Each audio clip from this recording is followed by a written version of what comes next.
The story opens on the busy Luocheng pedestrian street, then shifts to the exterior of a management company. Inside a dim office, a man lights a cigarette and asks a visitor if he truly understands what it means to borrow 5 million yuan. He is revealed to be Jiang Yang, boss of the Dahai gang, and an underground loan shark. Surrounded by guards, the young man sits nervously as Jiang warns him about the brutal interest rates. With no other option left, Chung agrees to accept any terms. Jiang lays out the conditions clearly. A 4% daily interest rate, with 7 million yuan to be repaid in 6 months, as long as an IOU is signed and collateral of equal value is provided. The borrower hands over a commercial housing contract. After checking it, Jiang bluntly states that the aging property is not worth 5 million. Forced to compromise, the young man lowers his request to 4 million, claiming his luck has turned and he will easily earn the money back. Seeing an exploitable gambler, Jiang counters with a final offer of 3.5 million. The deal is accepted without hesitation. New terms are set: 4.9 million must be repaid in 3 months, or the house will be seized. Jiang promises the money will be transferred within 3 days. Before leaving, Cheng adds one final condition, briefly catching Jiang's interest. Soon after, the agreement is finalized, and the guards escort him out. Outside, he checks his phone and confirms the 3.5 million yuan transfer. As he walks away, he mocks the loan shark internally, revealing the truth: an apocalypse will descend in 1 month, and the debt will never be repaid.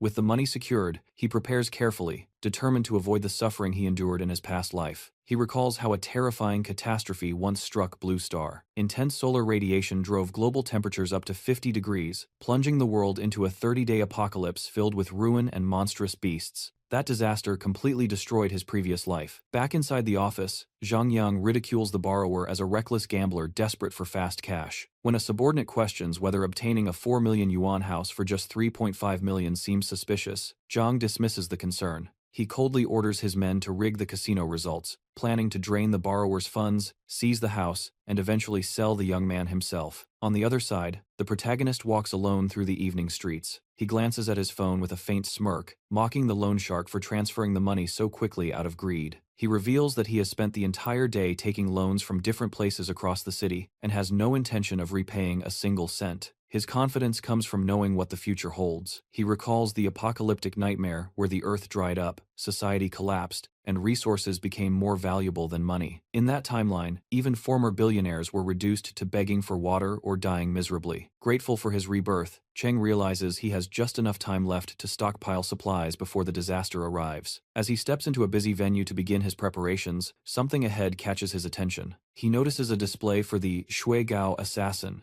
a notoriously expensive luxury ice cream. The sight triggers an unpleasant memory from his past life, when he struggled to buy the same ice cream for Liu Wanqing, only to realize later that it was a complete waste. This time, he decides to spend money only on himself. He walks to the counter and casually orders 10 of every flavor available. The sudden demand shocks nearby customers, who whisper among themselves, while the clerk hesitates, clearly doubting he can afford such an order. The clerk warns that the bill will exceed 20,000 yuan. A red-haired woman nearby scoffs at his plain appearance and arrogantly declares that she will kowtow in public if he can really pay. Hearing this, Cheng turns with a sharp smile, calmly accepting the bet and making it clear she will not escape the consequences of her words. He then shows his phone to the stunned clerk, revealing a balance of more than 20 million yuan. Pushing things further, he changes his order and states that he wants to buy every single ice cream in the shop. When the manager arrives to handle the situation, he instructs him to calculate the total value of the entire inventory, effectively buying out the store for the day. Manager Fei estimates the total stock to be worth around 1 million yuan.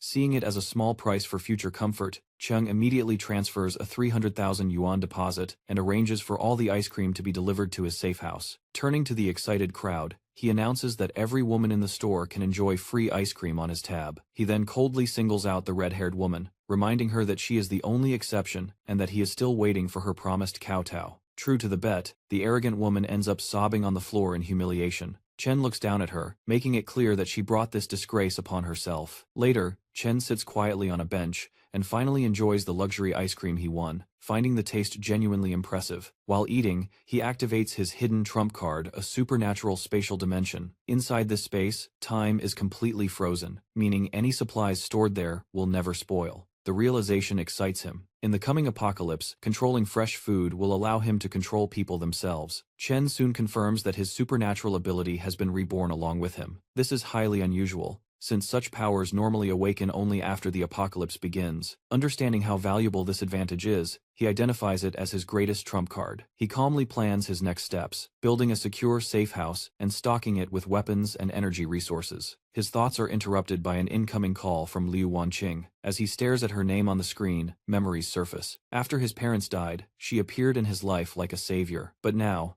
Chen recognizes how foolish he once was. The woman he treated as his guiding light was nothing more than a manipulator who wanted his family's inheritance. He recalls how Liu Wanqing endlessly drained his money, demanding a luxury apartment and an enormous bride price while pressuring him to sell his ancestral home. When the apocalypse arrived, Chen risked everything to protect her. In return, she betrayed him without hesitation, offering him up as special material to gain favor with a powerful backer. Treated like livestock, Chen was eventually devoured by a monster, dying a brutal death that left no trace behind. Chen answers the call with a cold expression, deciding that since Liu Wanqing has reached out, it is time to settle old debts. At a high-end hotel, Wanqing answers the phone while wearing a bathrobe. She immediately spins a lie, claiming she lost a precious gold necklace while out with friends, and is heartbroken over it. Playing along, Chen casually says he will buy her a new one, then adds that he will buy 10 so she can rotate them. Shocked by his sudden generosity, Wanqing asks how he can afford it. Chen calmly lies, saying he recently made a profit investing in virtual currency and wants to spend it on her. When she questions whether he has been scammed, Chen brushes it off with a dark smile, claiming he plans to go all in next time to prove his success. Chen tells Wanqing that he plans to borrow more capital for an investment but needs a witness to secure the loan. To tempt her, he offers a 5% commission for helping him sign the papers. At the hotel, Wanqing is currently with an elderly rich man, enduring it all for a mere 5,000 yuan. Compared to the huge profit Chen promises, the difference is obvious. Convinced that her ex-boyfriend is too timid to ever deceive her, she ignores any risk and eagerly agrees to cooperate. Chen ends the call with a cold smile, knowing his revenge has already begun. He then turns his attention to survival and meets a contractor outside his property. He orders the man to transform the building into an unbreakable fortress within 1 month, making it fully prepared for the coming apocalypse. Chen lists his strict requirements for the safe house: bulletproof glass, earthquake-resistant walls, and a self-sufficient power supply with advanced air filtration.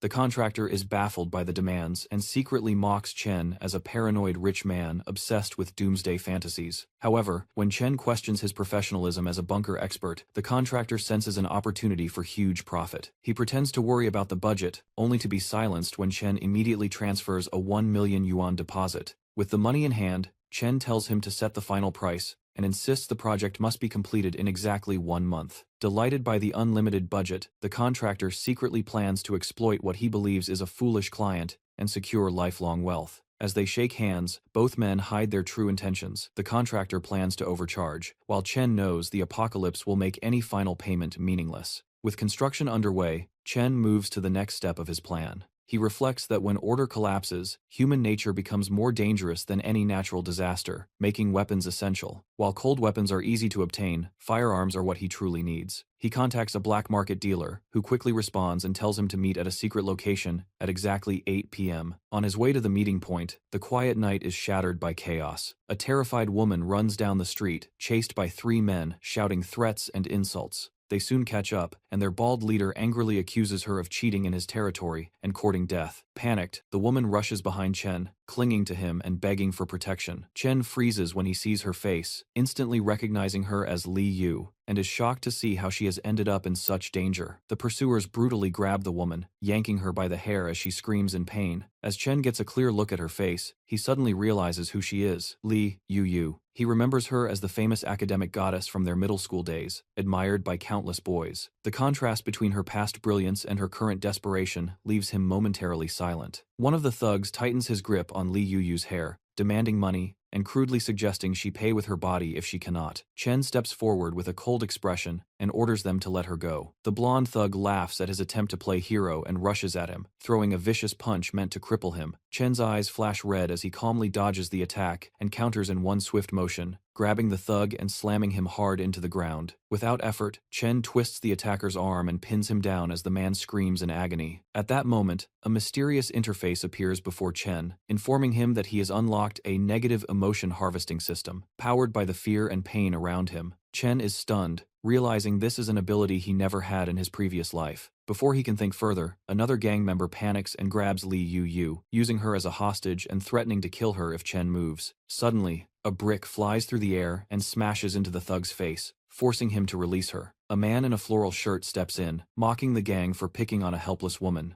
Furious, the bald leader swings a metal pipe at the newcomer, but the man blocks it effortlessly and retaliates with a heavy kick. At the same time, Chen calmly avoids a sneak attack from the last thug. In a brief exchange, the floral-shirted man sends one thug flying, while Chen neutralizes the rest. With the gang crushed and sprawled on the ground, Chen coldly tells them to get lost. The thugs flee in terror, their fear and humiliation surging. As they escape, the system absorbs their intense negative emotions. A notification appears, confirming the value has exceeded 10 points and instantly unlocking a major upgrade and expansion of Chen's supernatural storage space. Intrigued by the system's effects, Chen turns to Li Yu. She thanks him for saving her, then quickly excuses herself and leaves. The stranger then introduces himself as Mu Qiang, and Chen immediately realizes he is the black market contact he was supposed to meet. Amused by the coincidence, Mu Qiang strikes a pose and recites their verification code. Chen deliberately replies with an insult instead of the correct response, triggering the system to harvest Mu Qiang's confusion and embarrassment. Chen then laughs it off as a joke and calmly gives the proper countersign, allowing the deal to proceed. Mu Qiang leads Chen to a hidden house and shows him a solid Russian handgun,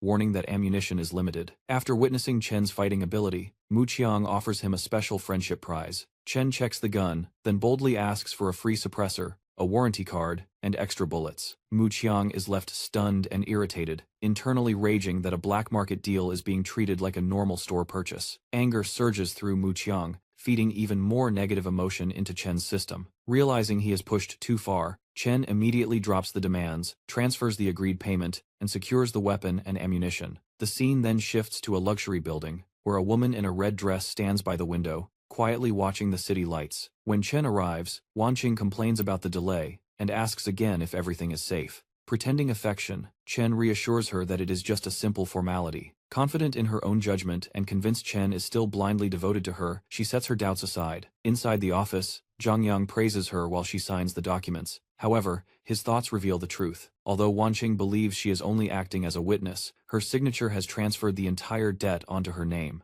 Zhang Yang smirks, already anticipating her collapse. As Liu Wanqing signs with smug confidence, Chen watches quietly, satisfied with the trap he has laid. To him, the contract is nothing more than a modern indenture, and her greed has unknowingly paid the final cost for his survival preparations. Later, outside his reinforced home, the contractor proudly announces that the renovations are complete. He claims the structure now meets military standards, featuring blast resistance and extreme heat insulation, even against nuclear-level threats. With everything finished, Chen enters his stronghold. Sitting alone in his living room, he watches the news as reports of abnormal solar flare activity spread across the world, confirming that the apocalypse has officially begun. Inside the Safehouse, emergency news broadcasts warn of non-stop extreme heat waves sweeping across the globe. Chen tightens his grip on the pistol and calmly mutters that the long-awaited moment has finally arrived. He walks to the reinforced window, weapon in hand, and watches as a massive solar flare swallows the horizon. He silently observes as the apocalypse officially begins. The news confirms the disaster, reporting that violent solar activity is driving global temperatures toward a deadly 60 degrees Celsius. From within his fortress, Chen knows this unbearable heat is only the opening stage. Outside, the city descends into chaos almost instantly. Residents struggle on their balconies, already overwhelmed by the scorching temperatures. Seizing the opportunity, a local shopkeeper loudly promotes his goods, warning that water and electricity rationing are imminent. While urging people to stock up, he secretly revels in the profits the crisis will bring him. At a fruit stand, a woman tries to bargain over the price of melons. The shop owner, Li Dafu, eyes the female customers shamelessly, offering them a discount and crudely inviting them to his home to enjoy air conditioning. The women awkwardly turn him down. Moments later, when two men attempt to haggle over bottled water, Li Dafu's attitude instantly turns hostile. He shouts them down and refuses to negotiate. Passing by, Chen notices the scene and recognizes the merchant's true nature with a cold gaze. Inside the shop, Li Dafu corners a timid boy who had merely picked up a dropped package. Taking advantage of the situation, he loudly accuses the child of stealing and grips his wrist, parading him before the crowd as a criminal. The frightened boy desperately explains that he was only returning the item, but Lee Dafu ignores him. Mocking the boy's worn clothes, the shopkeeper threatens to drag him to the police unless he pays immediately. The surrounding crowd blindly criticizes the child and his parents, while Chen steps inside. Chen casually picks up a bag of chips and asks sarcastically whether the absurd 50 yuan price means they are made of gold or can prevent heatstroke. The remark instantly angers Li Dafu, feeding Chen's system with negative emotions. The shopkeeper snatches the chips back and yells at Chen to leave if he cannot afford them. Chen absorbs the man's growing irritation, smirks, and issues a quiet warning that with so much hoarded wealth, Li Dafu should be careful his treasures do not disappear overnight. Li Dafu explodes in rage, threatening violence and accusing Chen of losing his mind from the heat. Calm and unmoved, Chen cuts him off, casually asking whether he has been suffering from insomnia, weak legs, and night sweats lately. Caught off guard, Li Dafu pauses and admits he has been experiencing those symptoms, nervously wondering if there is something wrong with the feng shui of his warehouse. Chen steps closer and examines his face, pointing out his darkened forehead and unfocused eyes. With a faint smirk, he confidently concludes that Li Dafu is suffering from a serious physical deficiency. Li Dafu explodes in anger at the insult, but Chen simply turns and walks away. Casually tossing a coin behind him, he mockingly advises the shopkeeper to control his temper, warning that excessive rage could lead to an early death. As the system absorbs Li Dafu's fury, the scene fades into the quiet of the night. Watching a stray cat slip into the darkness, Chen reflects on how he endured bullying in his past life. He vows that in this timeline, he will no longer suppress his anger and will reclaim everything he is owed with interest. Chen immediately puts the shopkeeper's anger to use. He spends the harvested negative emotion points to upgrade his system, expanding his supernatural storage space by 200 cubic meters. With the increased capacity, he activates his spatial ability and carries out his earlier warning. The next day, Li Dafu arrives at his shop and freezes in shock. Standing in the middle of the store, he stares in disbelief as he realizes every shelf is completely empty. His greed instantly turns into despair as he screams, demanding to know who stole his entire inventory. Inside his safe house, Chen watches Li Dafu's breakdown through a surveillance feed. As the system harvests a massive wave of negative emotions from the merchant's misery, Chen calmly drinks a cold soda, savoring both the refreshing taste and his quiet revenge. Li Dafu rages through the empty aisles, shouting in madness before collapsing in despair, unable to accept the loss. Around him,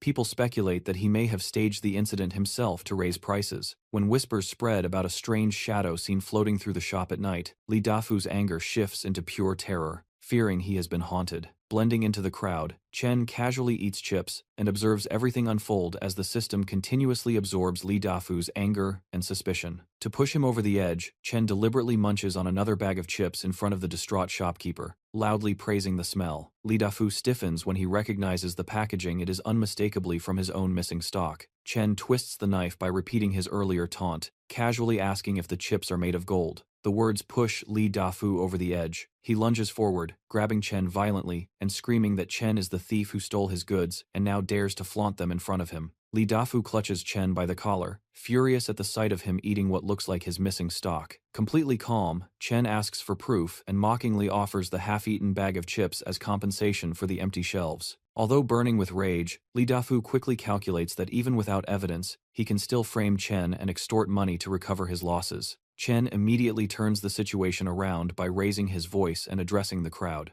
He questions whether the desperate shopkeeper is simply trying to blame a random customer, pointing out that chips are sold everywhere. The crowd hesitates, still uneasy about the coincidence but no longer fully on Li Dafu's side. Seizing the moment, Chen proposes a wager to settle the dispute once and for all. He invites Li Dafu to search his home, promising to pay 10 times the value of any stolen goods if they are found. In return, if nothing turns up, Chen demands ownership of Li Dafu's backup generator. Certain he will expose the thief, Li Dafu angrily agrees. When they arrive at Chen's residence, the crowd is stunned by the sheer luxury of the place. While everyone marvels at the hidden wealth, Li Dafu rushes inside and frantically searches every corner, unable to understand how a young man like Chen could afford such opulence. Inside the apartment, Li Dafu finds only a fully stocked refrigerator and a safe filled with gold bars. There is no trace of his stolen inventory. Ashamed, he tries to retreat quietly. Chen stops him and calmly reminds him of their wager. Li Dafu attempts to beg his way out, asking for mercy, but Chen coldly rejects him, pointing out that Li showed none when he tried to frame him earlier. The crowd immediately sides with Chen, condemning the merchant's shameless behavior and agreeing that he brought this outcome upon himself. Humiliated and cornered, Li Dafu snaps and tries to strike Chen. In an instant, Chen counters, brutally twisting the shopkeeper's wrist. Li Dafu collapses in agony as the system absorbs a surge of pain from his suffering. Unable to endure it, Li Dafu hastily surrenders, promising to move the generator immediately. Chen releases him with a calm warning to hurry before the outside heat becomes fatal. As the broken merchant scrambles to comply, Chen silently mocks Li Dafu's bleak future without electricity. Satisfied as the system collects one final wave of fear and humiliation, Chen receives a frantic video call from Liu Wanqing, who complains that debt collectors have been following her for the past 2 days. She angrily demands an explanation, asking why the Dahai gang is targeting her and accusing Chen of tricking her into signing the contract. Putting on a wounded expression, Chen pretends to be deeply hurt and questions why she still doubts him after all the money he spent on her. While maintaining his innocent act, he notes internally that the gang is moving faster than he expected. Chen calmly asks whether the gang knows her current location. When Wanqing says she managed to shake them off but still suspects him, he dismisses her worries and suggests she is being paranoid. Her anger suddenly turns to shock when she notices a freshly prepared gourmet meal of grilled salmon on Chen's table. Stunned that he can enjoy such food during the crisis, she questions him. Chen casually drinks a soda and boasts that his supplies are more than enough. Sitting alone, Wanqing realizes that with the endless heatwave, food has become a luxury only the wealthy can afford. Seeing Chen's stockpile, she begins to wonder if he truly has made a fortune. Chen deliberately takes a bite of the fresh salmon and enjoys his cold drink, commenting on how perfect the meal is for the hot weather. Watching him eat, Wanqing is overwhelmed by hunger and envy. When Chen asks whether she has enough food, her tone instantly changes, and she pleads that she is terrified of being alone. Continuing her act, Wanqing claims the debt collectors are still nearby and asks to stay at Chen's place for a few days, hinting suggestively that she can keep him company. Disgusted by her behavior, Chen hides his feelings and agrees. He says he will pick her up in the evening, when the heat eases. When he mentions that she used to hide her address from him, she brushes it aside and calls him her protector. She sends her location, convinced she has found safety, unaware she is stepping straight into Chen's trap. The woman stands in front of the mirror, calmly observing her reflection. Her posture and expression show confidence as she adjusts herself, fully aware of her appearance and the attention it draws. She settles onto the bed, placing her hand down with ease. The relaxed movement highlights her control over the situation, setting a quiet but deliberate tone. A man kneels before her, carefully attending to her feet while she sits comfortably above him. She allows it without hesitation, treating his actions as something natural and expected. Later, she reclines with a lighter in hand, watching the flame with a faint smile. Her calm gaze reflects her belief that only a carefree, indulgent life is worth living. A sudden knock interrupts her quiet moment. She turns toward the door, surprised by the urgency, clearly not expecting anyone to arrive so early. When she opens the door, she greets the visitor with a composed smile and casually questions the timing. Her tone remains light, as if she is trying to keep control of the situation. As she looks closer, her expression changes. Her eyes tense and a drop of sweat forms, signaling that she has realized something is wrong. Moments later, several men stand before her inside the room. Shocked, she questions how they found her location, realizing her private life has just been exposed. The man demands repayment of the money owed to his group, making it clear that it must be returned immediately. His tone leaves no room for negotiation. She panics and hurriedly explains that the money was borrowed by Chen Zio, who deceived her into signing the agreement. She insists she was tricked and urges them to go after him instead. Ignoring her explanation, the man shoves the contract in her face and points out that her signature is clearly written in black and white. He snaps at her to stop making excuses. With no patience left, he orders his men to search the room and seize anything valuable. The situation escalates as her words are completely dismissed. The men begin tearing the room apart, knocking things over as they search aggressively. She shouts for them to stop and insists she is calling Chen Zio to come back immediately. Unbothered by her warning, the leader lounges on the couch while the bags and jewelry are dumped out in front of him. He casually inspects the items, treating the chaos as routine. She stands frozen nearby, clutching herself in fear as her belongings are laid bare. The man dismisses the haul, remarking that the valuables barely cover the interest. With a cold smirk, he lifts one of the bags, clearly unsatisfied. His reaction makes it clear that this is far from over, and the pressure on her is only beginning. The leader reminds his men that they came all this way and cannot leave empty-handed. His words make it clear that walking away without payment is not an option. She desperately tries to stop them, insisting the money is not with her and begging them not to escalate the situation. Her voice carries panic as she shifts the blame elsewhere. The man listens in silence, his expression slowly turning into a knowing smirk. He studies her reaction, clearly unconvinced by her explanation. She hurriedly adds that Chen Zhao has supplies and will return soon, urging them to wait and demand the money from him instead. The tension thickens as her last hope hangs on his arrival. Under pressure, she quickly pulls out her phone and dials Chen Zhao, hoping to resolve the situation before it gets worse. The call fails immediately, and a recorded message informs her that the number is currently unavailable. Her grip tightens as unease sets in. She tries again, staring at the screen while it rings without an answer. Each second of silence deepens her anxiety. Lowering the phone, she admits that no one is answering. Her expression reveals growing fear as her last option slips away. She stares at her phone in disbelief, struggling to understand why the call isn't going through. Confusion and doubt creep into her expression. Trying to stay calm, she claims Chen Zhao must be busy and didn't hear the phone. She insists she will call again, hoping to delay what's coming. The leader suddenly explodes, grabbing her clothes and calling her foolish for trusting Chen Zhao. He bluntly states that Chen Zhao never intended to repay the money. Stunned by the accusation, she freezes in shock.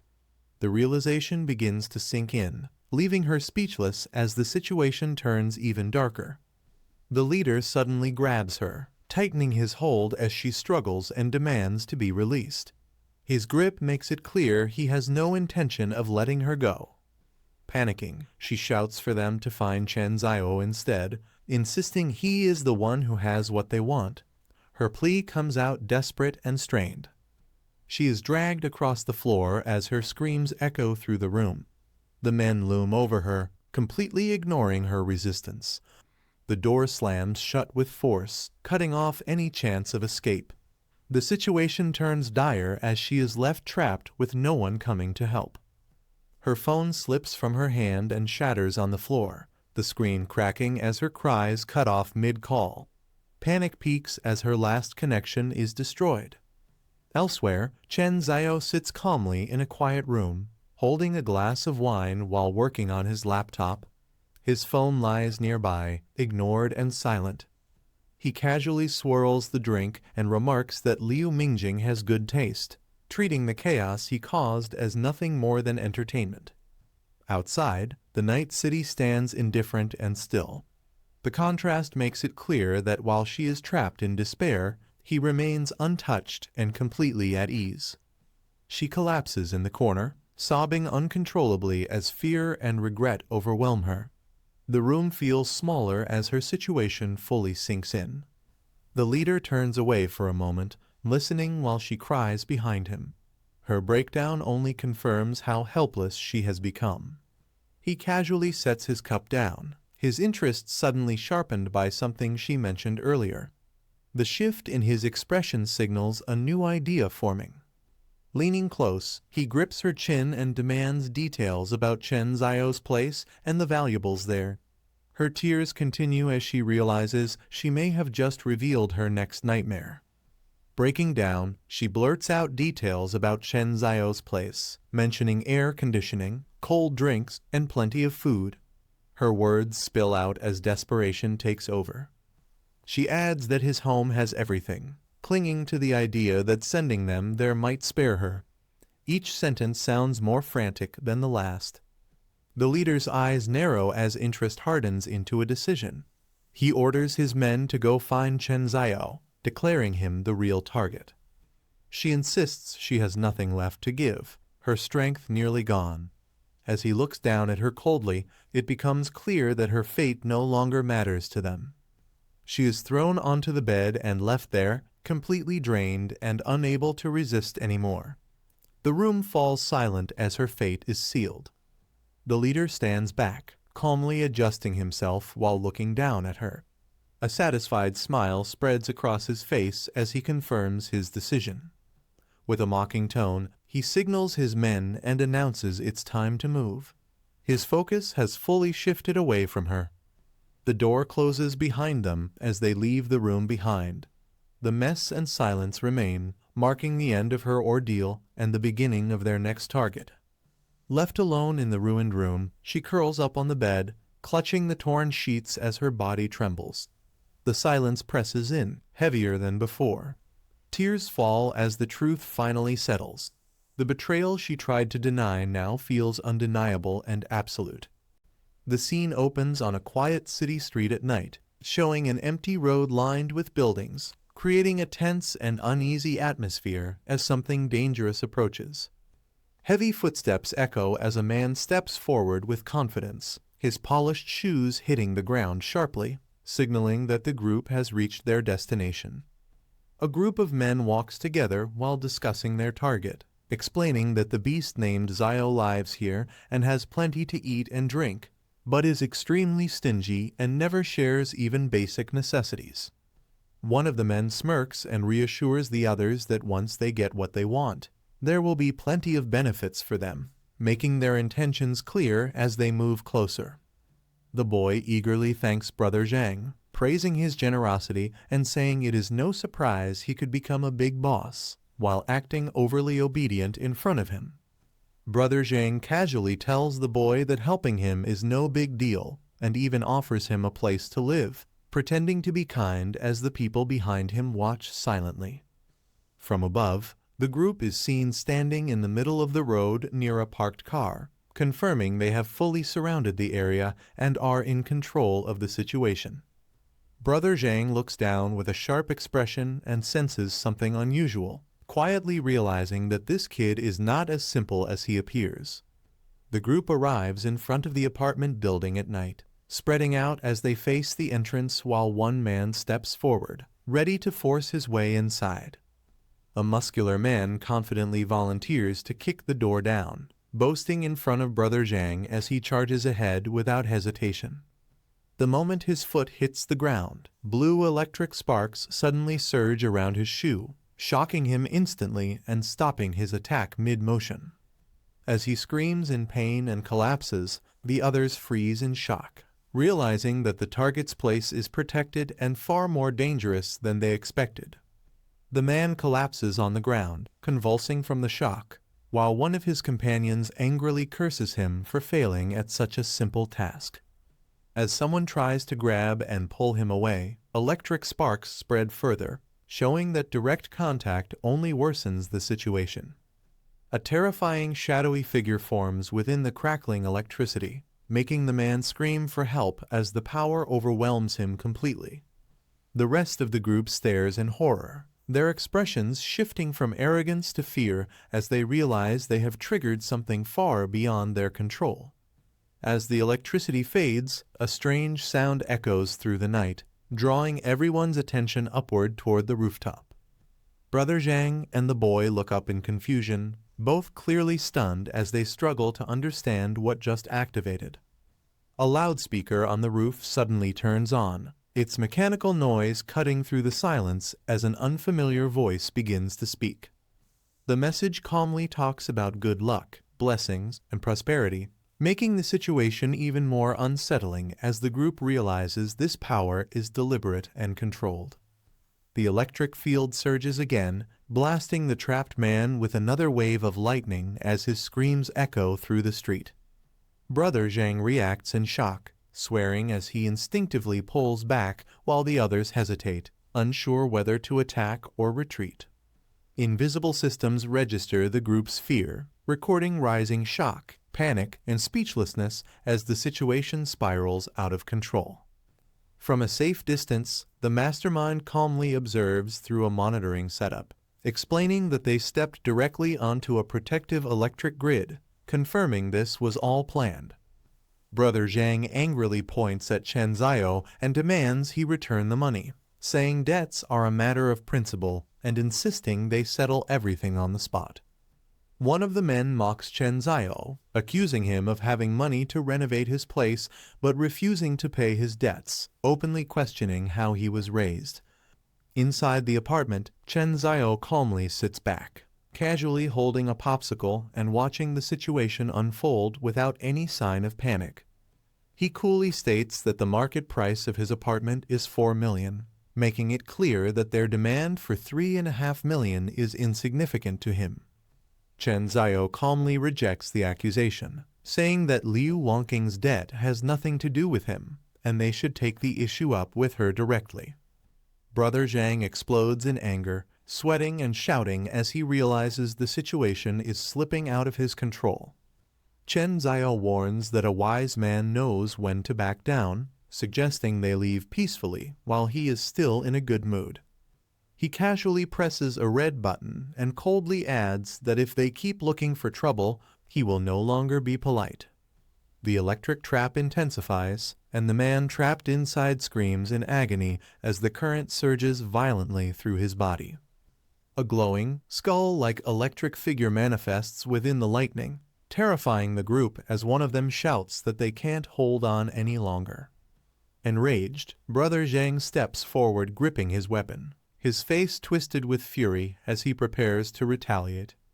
As the gang charges and threatens Chen Zio, the system detects a spike in anger, confirming the situation has fully escalated into open hostility.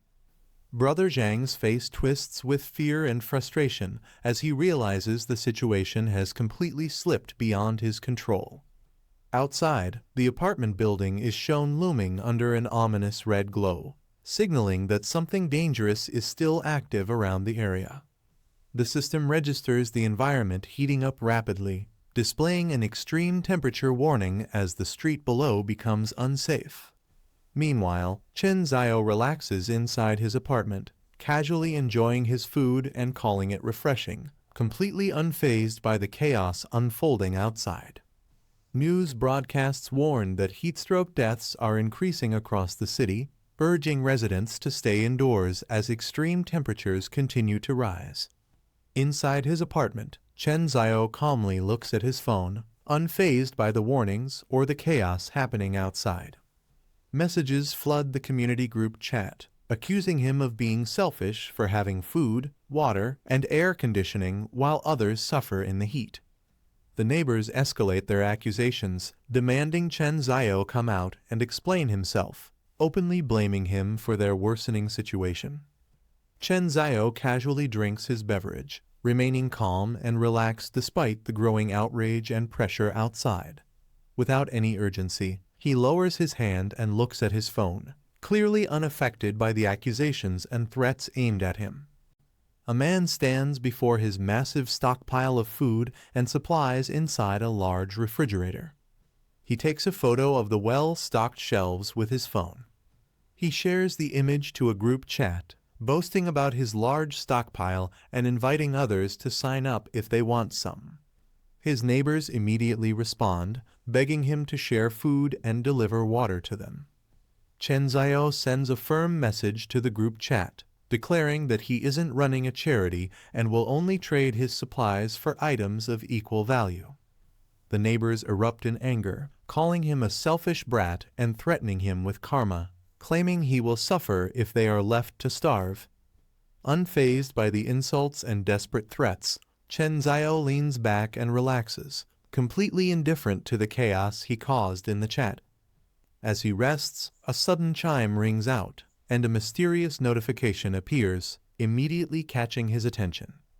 As a holographic screen appears before him, Chen Zio is intrigued to discover a new ability called spatial cut.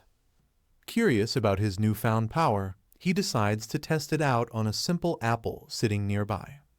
With a swift, sharp motion of his hand, he unleashes a blade of spatial energy that effortlessly slices the fruit in half.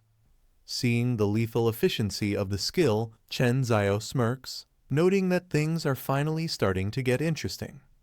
A bright orange vehicle drives through the quiet city streets late at night. A woman wearing red high heels steps out of the car onto the pavement. She stands confidently in an elegant black dress, accompanied by a bodyguard. Other guards wait as a mysterious man sits in the back of the vehicle, exhaling a cloud of smoke. A scarred man smokes a cigar with a serious expression while standing outside a residential complex. An older man in his group asks if this is the location where Chen Zhao lives. The scarred man confirms that their target resides in the innermost building. He then makes a bold move, placing his hand on the woman standing beside him as they prepare to move in. Brother Liu questions the woman about her past with Chen Zhao, asking if she will feel any regret as they prepare to raid his home. She quickly reassures him, claiming her heart belongs only to him and that she has no lingering feelings for her ex. To prove her loyalty, she insults Chen Zhao as a useless piece of trash, making it clear she views him with nothing but contempt. With their cold-blooded plans set in motion, the pair maliciously declares that tonight will be the final date of Chen Zhao's life. Two homeowners from the complex approach Brother Liu's group, eagerly offering their assistance to hunt down Chen Zhao. They explain that they know the area perfectly and are willing to block all escape routes to ensure he doesn't get away. Brother Liu accepts their offer, promising to share Chen Zhao's supplies with them if they help successfully capture him.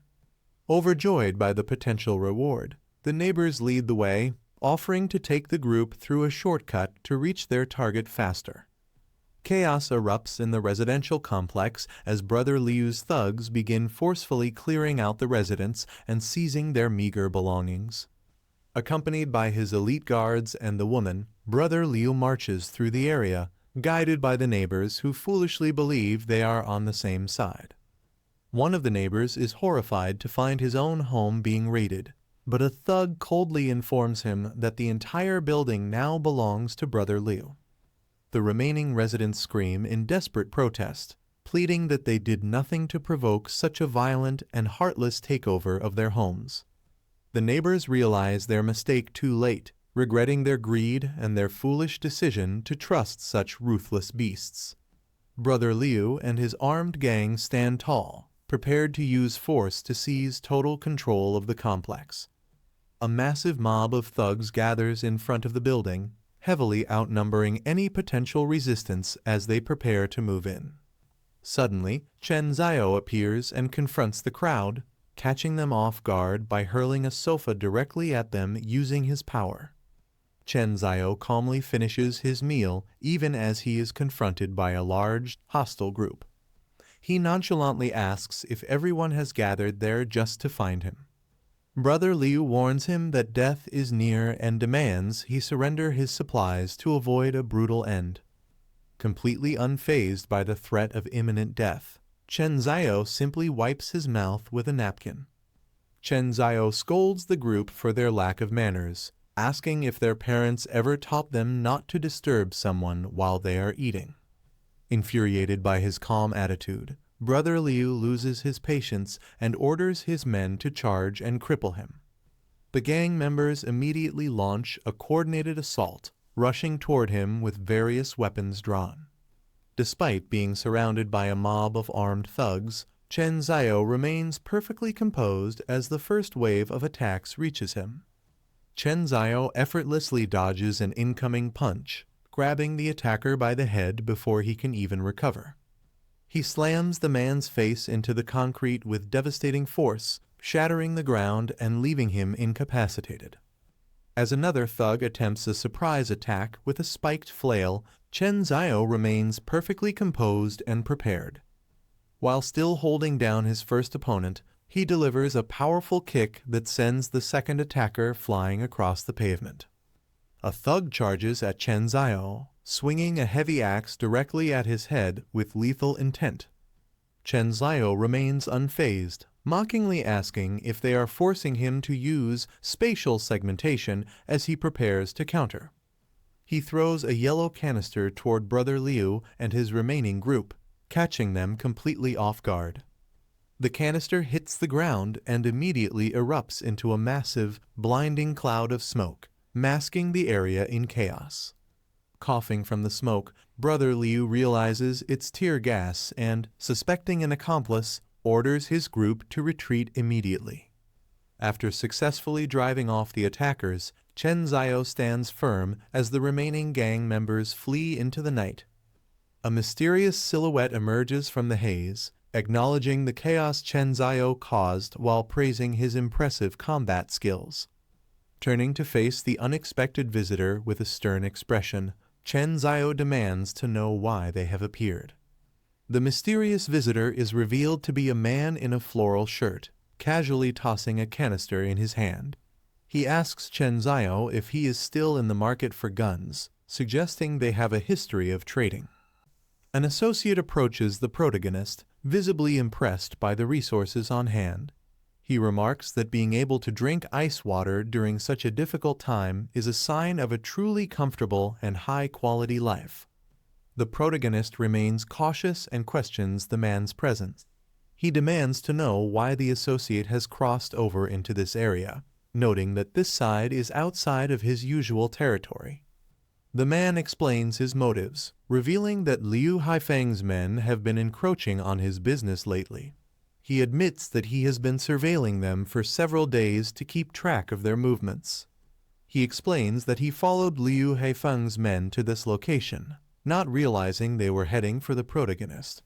He concludes by questioning how the protagonist has managed to keep a large stockpile of scarce supplies, hinting that he must have access to special, secret channels.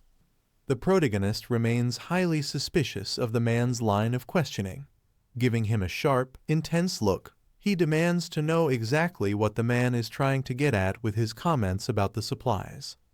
The associate immediately tries to ease the tension, telling the protagonist not to take his curiosity the wrong way. He clarifies that he isn't interested in prying into the protagonist's private affairs or his secret supply channels. He finally reveals his true motive. Liu Haifeng has recently managed to stockpile a massive amount of purified water. He proposes that the two of them cooperate and form a partnership specifically to seize that water for themselves. Laying out the plan, the man explains that he is intimately familiar with the layout of Liu Haifeng's underground business. He suggests that the protagonist handles the retrieval. They store the water at this location first, and then he will use his connections to find a way to sell it. As the temperature continues to rise, the protagonist acknowledges that water has become an incredibly valuable and hard currency. He decides that cooperation with the associate is acceptable under the right circumstances. The protagonist agrees to the partnership, but immediately lays out a harsh set of terms. He proposes a 9-to-1 profit split, stating firmly that he will take 90% of the earnings while the associate only receives 10%. Shocked by the extreme demand, the man erupts in frustration, accusing the protagonist of basically trying to rob him. He is staggered by the unfairness of the offer, questioning how such a lopsided deal could even be considered. The protagonist remains completely unmoved by the man's outburst. Coldly, he gives a final ultimatum, stating that if the man is unwilling to accept those terms, then they have nothing left to discuss, effectively ending the negotiation. Desperate for a better deal, the associate begs for an 8-to-2 split instead of the previous offer. He pleads with the protagonist to leave him at least some profit, claiming he needs enough to survive and put food on the table. Internally, the man realizes he has very little leverage. He observes the protagonist's unwavering confidence and concludes that he must be holding a powerful trump card.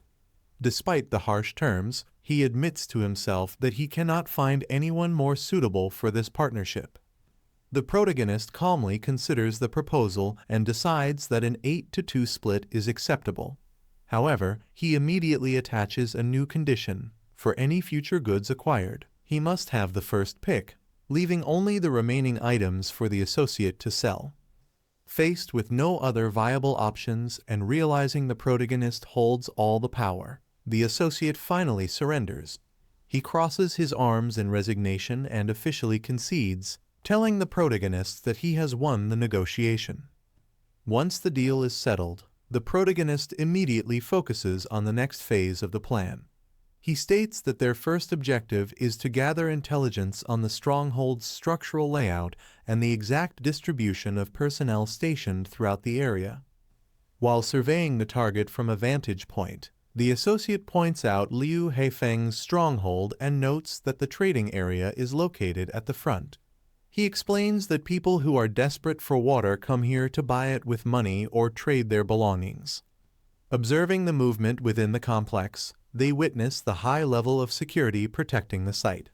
Armed guards are seen patrolling the perimeter and the main pathways, confirming that Liu Heifeng's men are well equipped and maintaining a constant watch over the territory. The associate continues his briefing by revealing a darker side of the operation. He explains that several women have been captured and are being held within the complex specifically to provide special services for the upper management of the organization.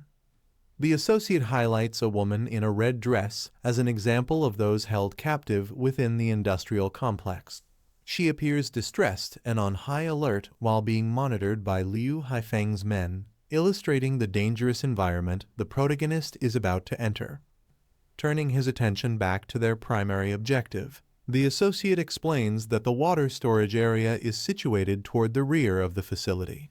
He admits, however, that he has not yet managed to pinpoint the exact building or container where the water is being kept. The protagonist begins to formulate a tactical approach, stating that he will sneak into the stronghold alone to scout the area. He instructs the associate to wait for a specific signal and then cause a massive distraction on the perimeter to lure the main guard force away. The associate reacts with pure shock at the idea of a solo mission, questioning how the protagonist plans to handle everything by himself. He specifically asks how one person could possibly manage to transport a significant amount of water without any help. The protagonist leaps over a high wall of shipping containers to infiltrate the stronghold, confident in his ability to carry out the mission. He dismisses his associate's earlier concerns, simply stating that he has his own secret methods for handling the logistics.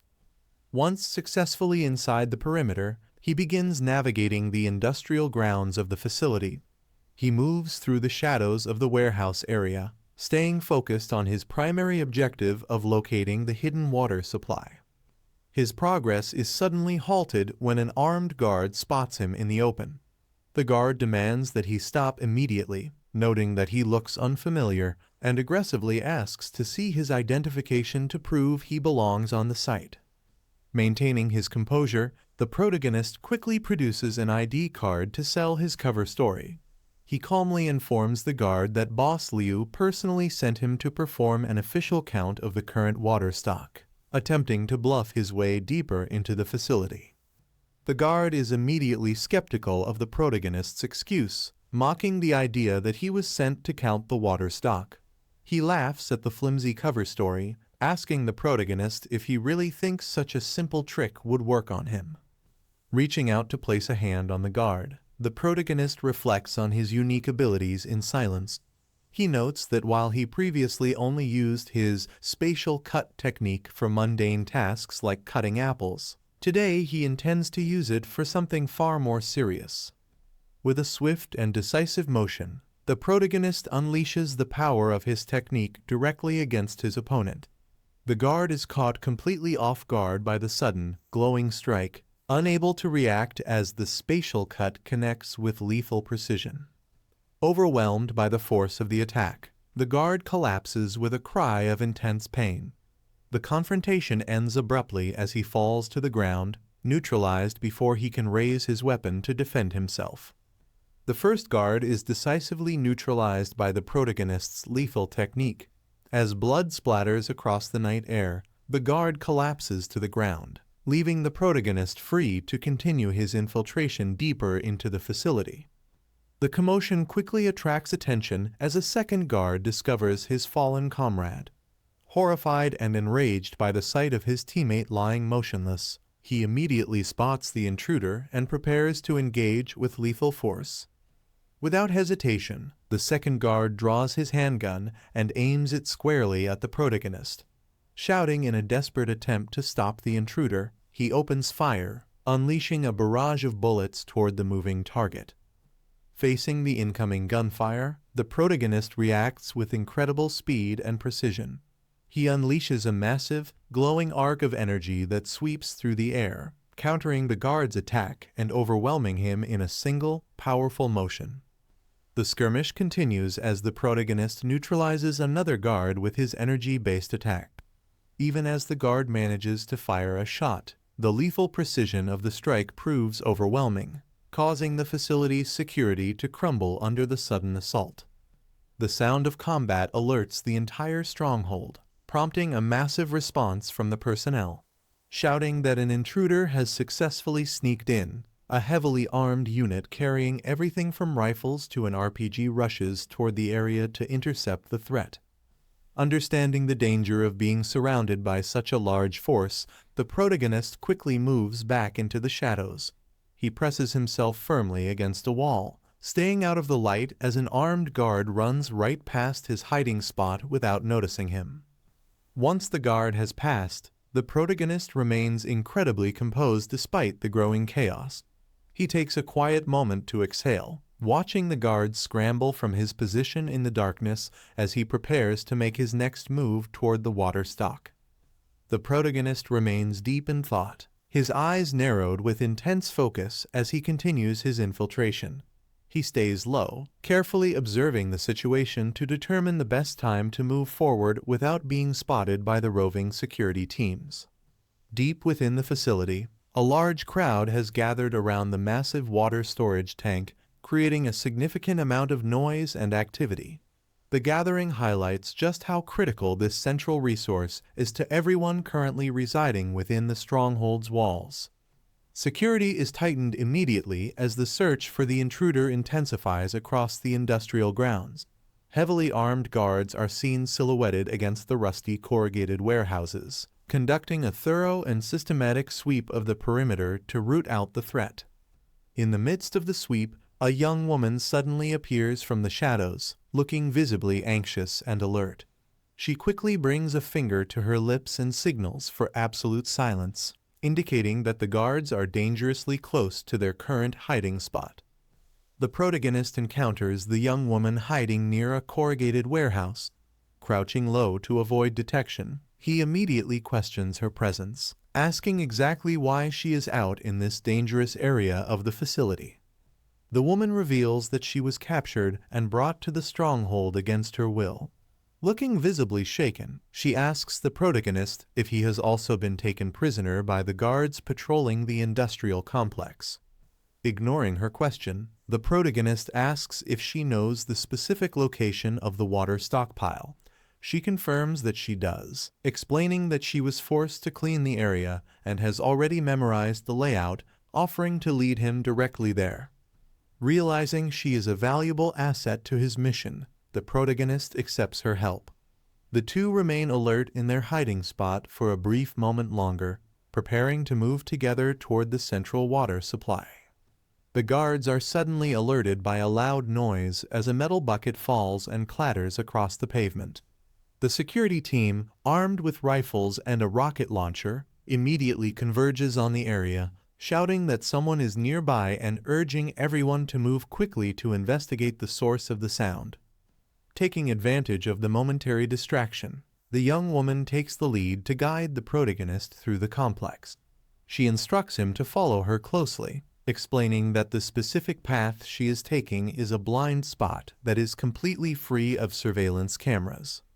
The two proceed with caution through the dark, narrow corridors of the industrial facility. They navigate through a grimy alleyway between the towering buildings, staying low and out of sight while the guards continue their frantic search in the opposite direction. As they push deeper into the stronghold, the duo passes through neglected areas where oversized pests scavenge among the debris. Despite the high alert security and the constant threat of discovery, they rely on the woman's knowledge of the layout to continue their stealthy advance toward the water supply. After reaching the target location with the help of the captive woman, the protagonist gives her a final instruction. He tells her to find a secure place to hide and wait patiently for him to emerge from the facility. The woman nods in agreement, staying out of sight as he prepares to breach the building alone. Approaching the heavy industrial entrance, the protagonist prepares to use his special abilities to bypass the barrier. He concentrates his power, placing his hand firmly against the metal surface. A vibrant blue energy begins to hum and swirl from his palm, forming a glowing geometric pattern as he focuses his strength. In a sudden burst of overwhelming force, the protagonist's energy detonates against the structure. The sheer power of the blast tears through the reinforced wall, sending massive shards of stone and debris flying in every direction. A brilliant blue light illuminates the dark warehouse grounds as the barrier is completely demolished. Inside the facility, the sudden explosion catches the security personnel completely off guard. A guard patrolling nearby reacts with total shock as the wall beside him spontaneously disintegrates into a cloud of thick dust and rubble. This violent breach provides the protagonist with a clear and direct path into the heart of the stronghold. Startled by the sudden explosion, a guard inside the warehouse screams out in a panic, demanding to know the intruder's identity and how they managed to breach the stronghold. He is visibly shaken, clutching his weapon as he faces the smoke and rubble of the demolished wall. From the shadows of the wreckage, the protagonist emerges with a cold, piercing gaze. His eyes glow a menacing red, signaling his lethal intent as he silently locks onto his target, completely unfazed by the guard's desperate shouting.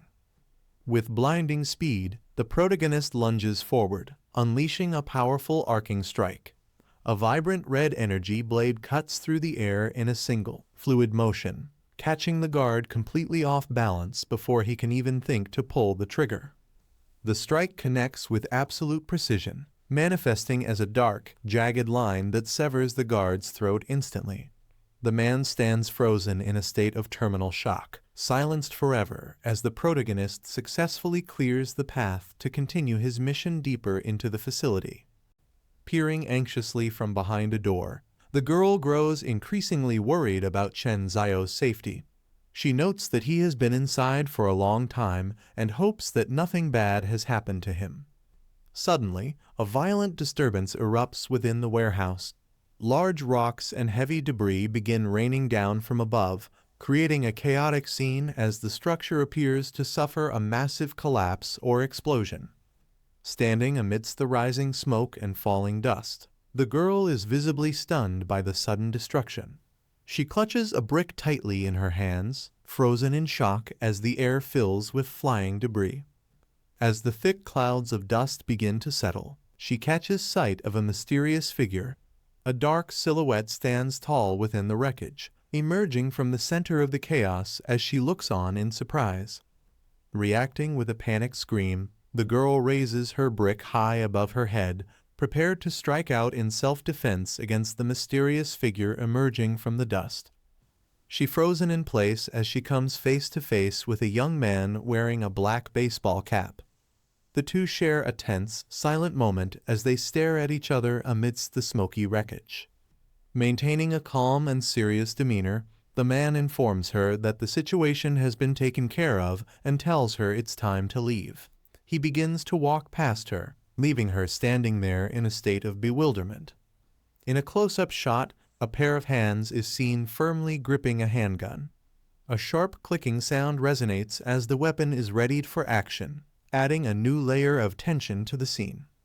Chen Zio raises his handgun and fires a powerful shot directly into the air. A massive, brilliant muzzle flash erupts from the barrel, lighting up the industrial area with a blinding, star-like flare. High above the warehouse district, the projectile explodes into a shimmering burst of light. The signal flare hangs in the dark sky, casting a bright glow over the rooftops and ensuring the message is seen from a distance. Following the display, Chen Zio walks forward with a confident, knowing smirk on his face. Behind him, the girl watches in silence, her hand pressed to her chin as she tries to process the sudden turn of events and his calm demeanor. From a vantage point on a nearby roof, An observer in a floral shirt watches the scene unfold through binoculars. He notes into a communicator that the situation is understood, acknowledging that Chen Xiao has proven himself to be quite impressive. The man in the floral shirt is seen pushing a rusted metal minecart filled with improvised incendiary devices. Numerous glass bottles with burning cloth wicks are packed into the cart, ready to be deployed as a calculated act of sabotage. From a high vantage point atop a conveyor belt, the man launches the flaming bottles downward. The air is filled with the sight of dozens of Molotov cocktails raining down upon the industrial facility, leaving streaks of fire across the night sky. The impact is immediate and devastating, as the entire factory building is engulfed in a massive inferno. Blazing orange flames and thick clouds of smoke billow out from the structure, completely consuming the upper floors in a sea of fire. Complete chaos breaks out at the facility as workers desperately scramble to respond to the disaster. Amidst the spreading flames, a figure leaps across the rooftops while urgent shouts to extinguish the fire echo throughout the burning complex. Amidst the raging inferno, a panicked worker points toward the spreading fire and shouts a desperate warning. He identifies the attack as an incendiary bomb and urges everyone in the vicinity to run for their lives. With the factory burning brightly in the background, Chen Xiao leads the way through a narrow alleyway. He directs the girl to follow him, explaining that this path leads directly to the outskirts of the south gate and safety. In a tense close-up, Chen Xiao's expression remains stoic and focused. A chilling red glow emanates from his eyes, highlighting his intense determination as he navigates the dangerous situation with unnatural calm.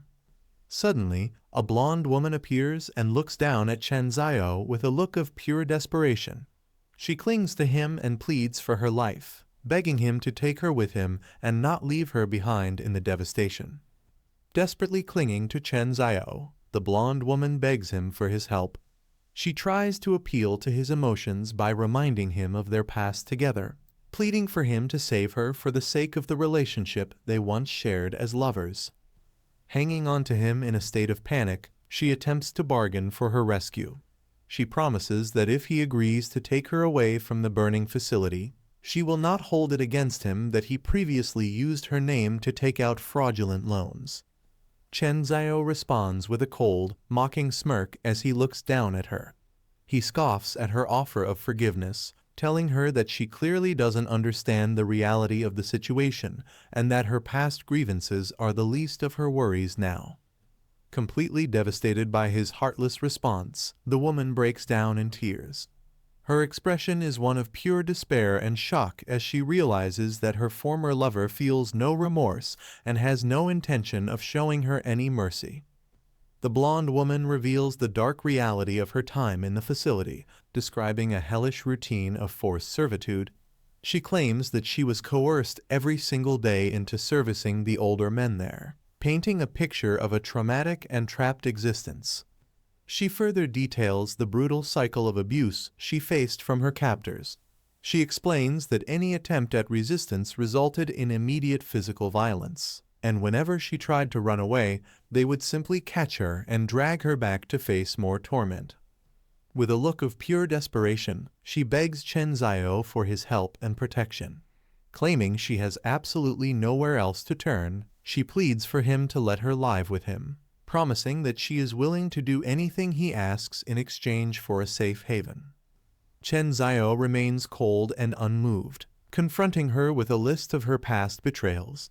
He reminds her of how she once mocked him for being poor, insulted him by calling him a simp, and even conspired with Liu Heifeng in a deadly plot to have him murdered.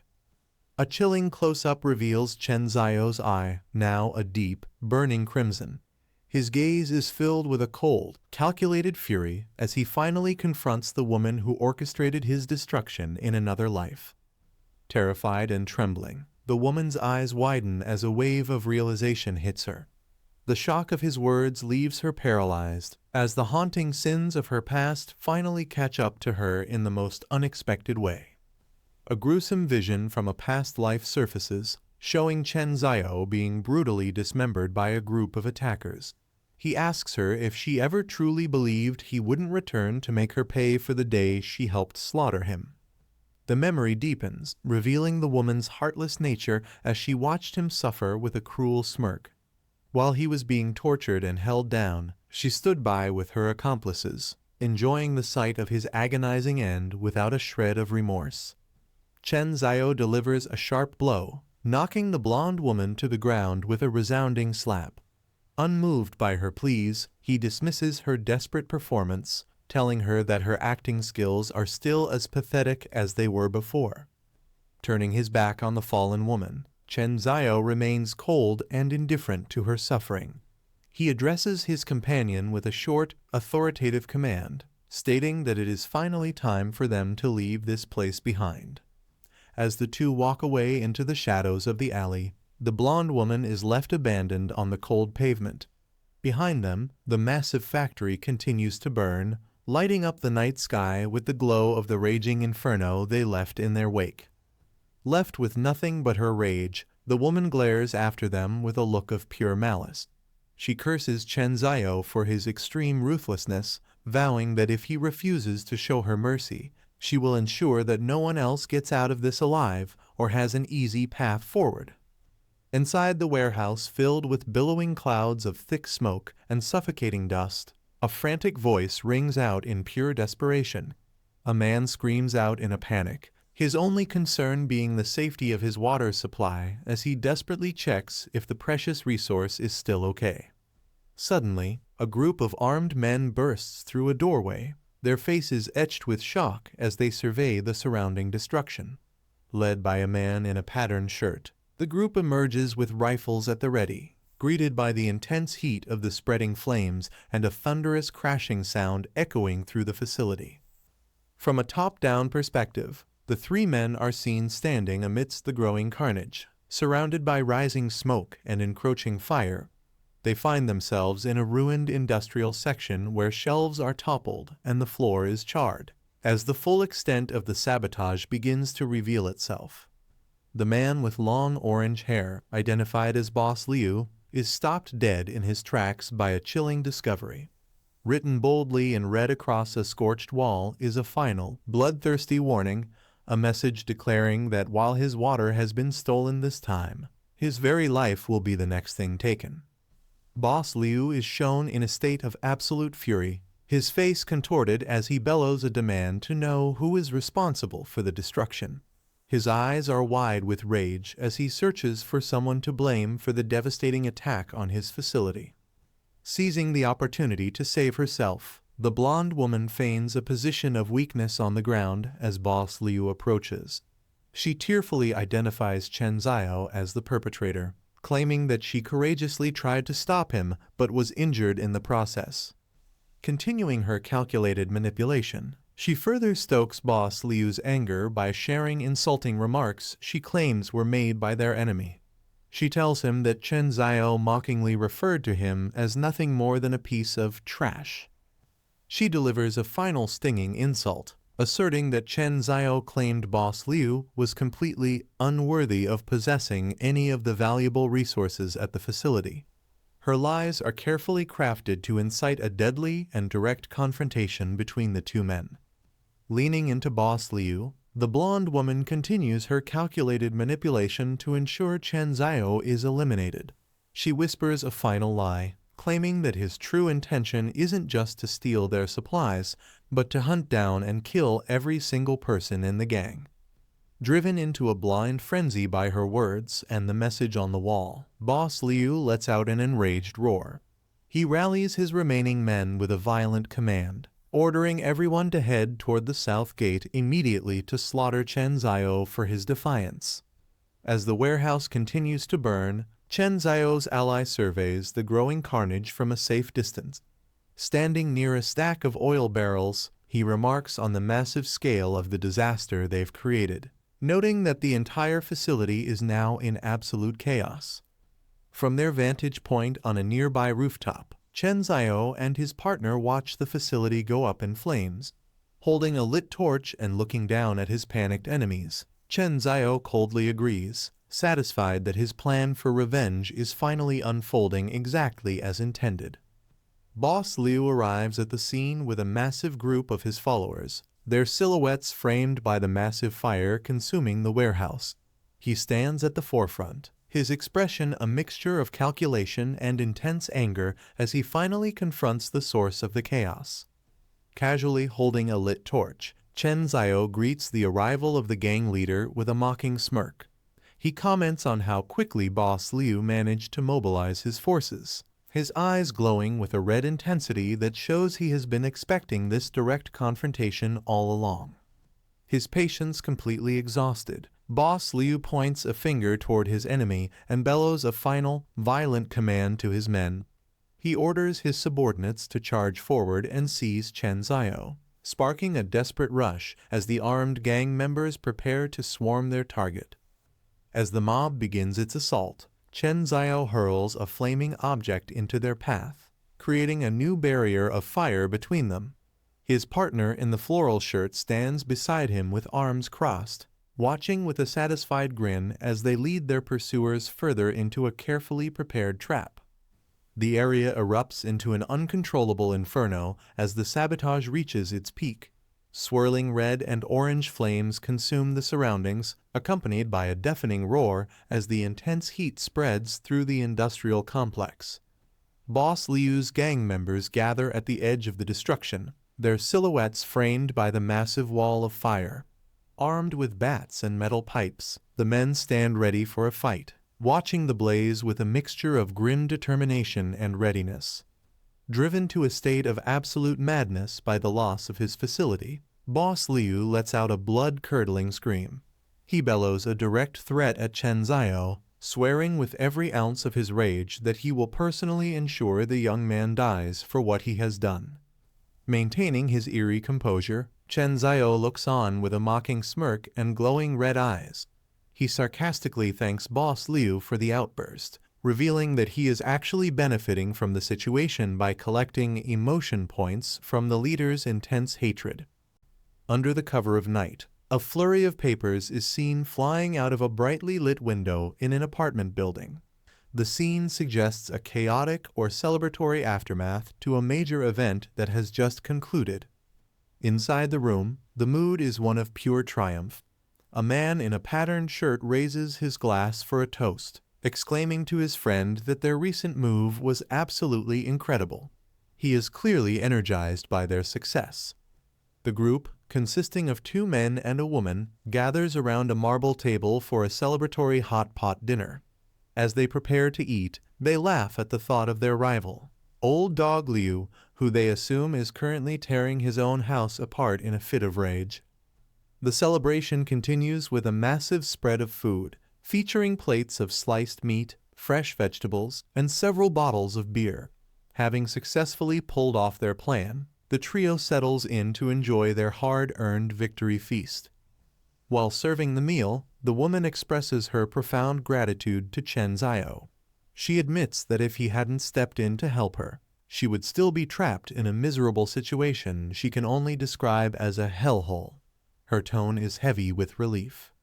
Chen Zhao listens calmly, wearing a black cap and a Nishouxia t-shirt.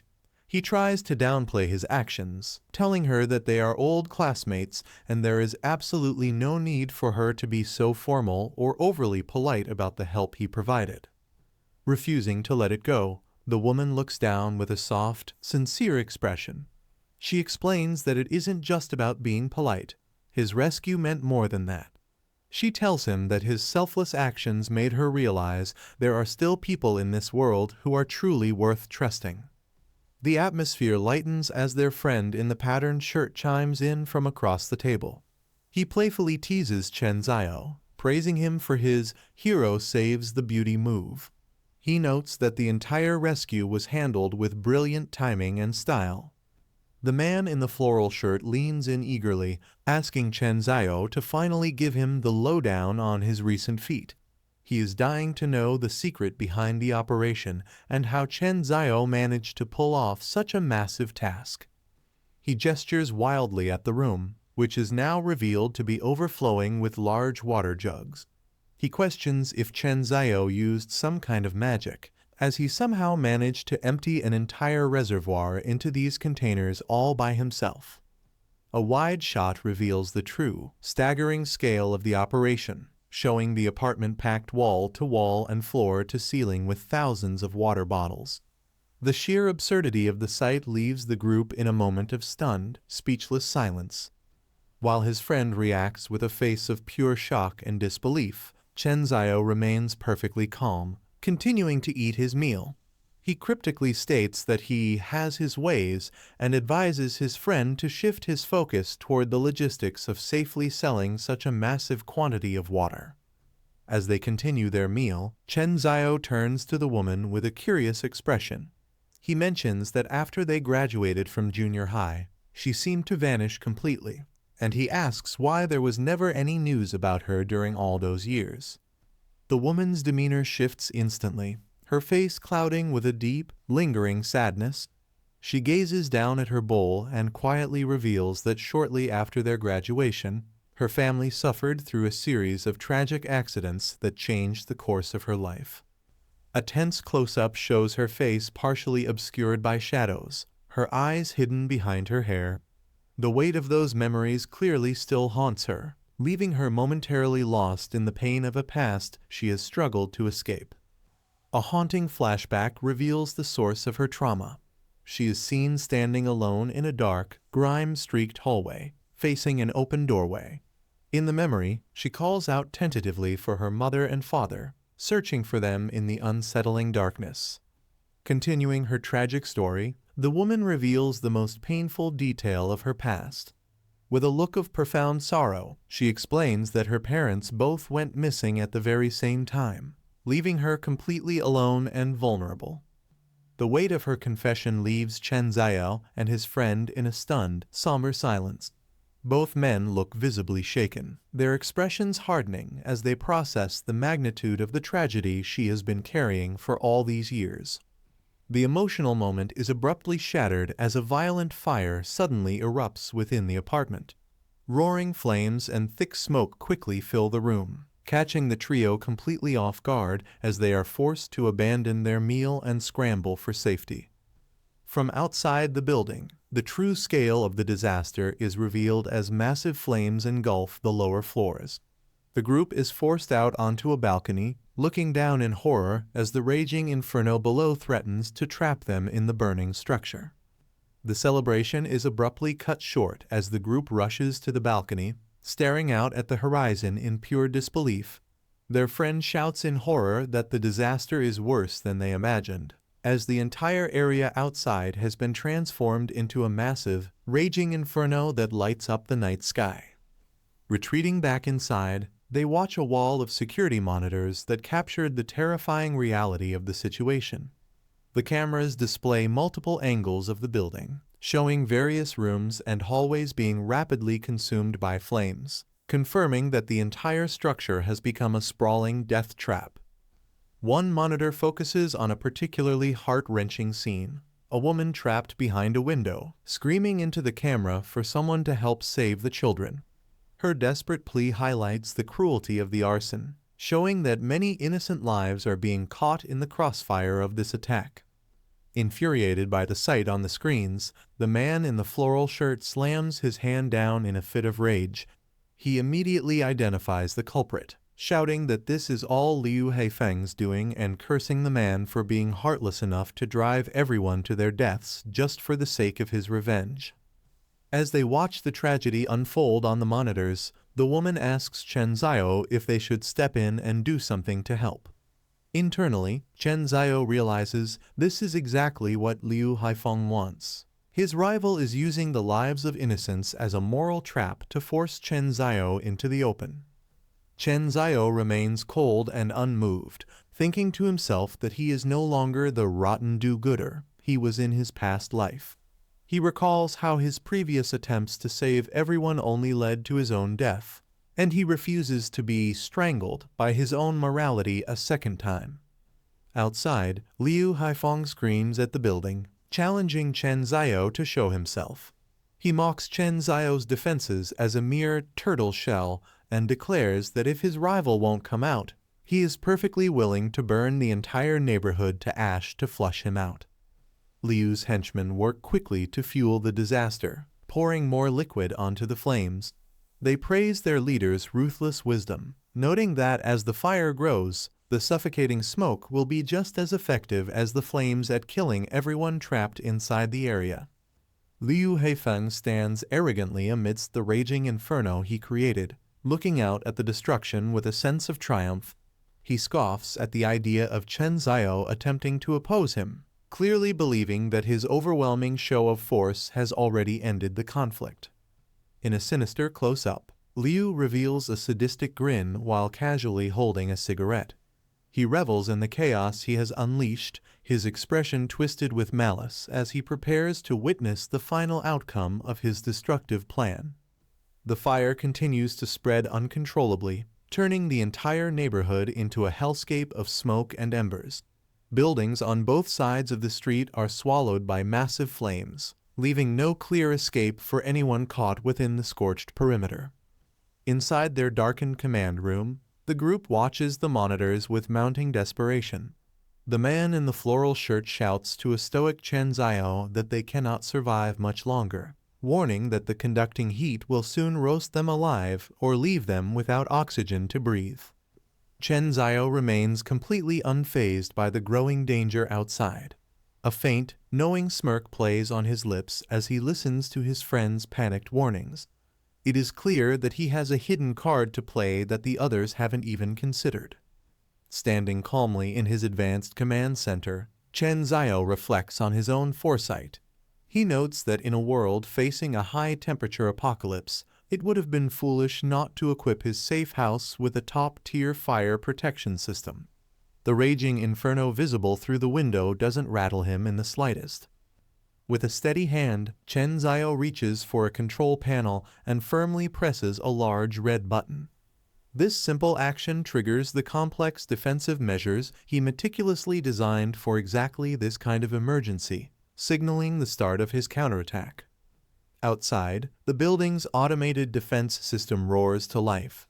A heavy-duty water cannon mounted on the exterior wall activates, unleashing a high-pressure torrent of water.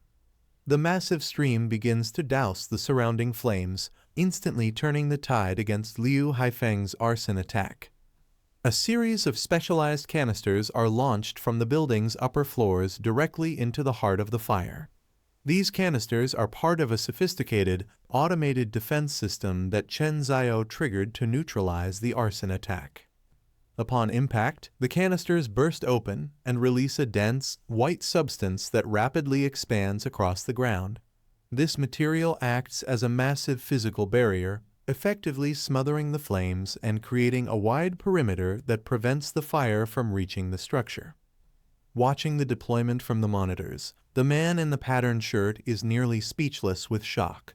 He identifies the substance as military-grade nanoaerogel and expresses utter disbelief that Chen Zhao was able to procure such high-end, specialized technology. The woman looks on in silent awe, her expression a mix of surprise and growing admiration for her former classmate. While his friends reel from the revelation of his resources, Chen Zhao remains perfectly calm, his meticulous planning once again keeping them all safe from harm. Liu Heifeng stands before the building, watching as the flames he unleashed are met with thick clouds of suppression material. He remains intensely focused on the structure, observing the initial resistance to his attack with a cold gaze.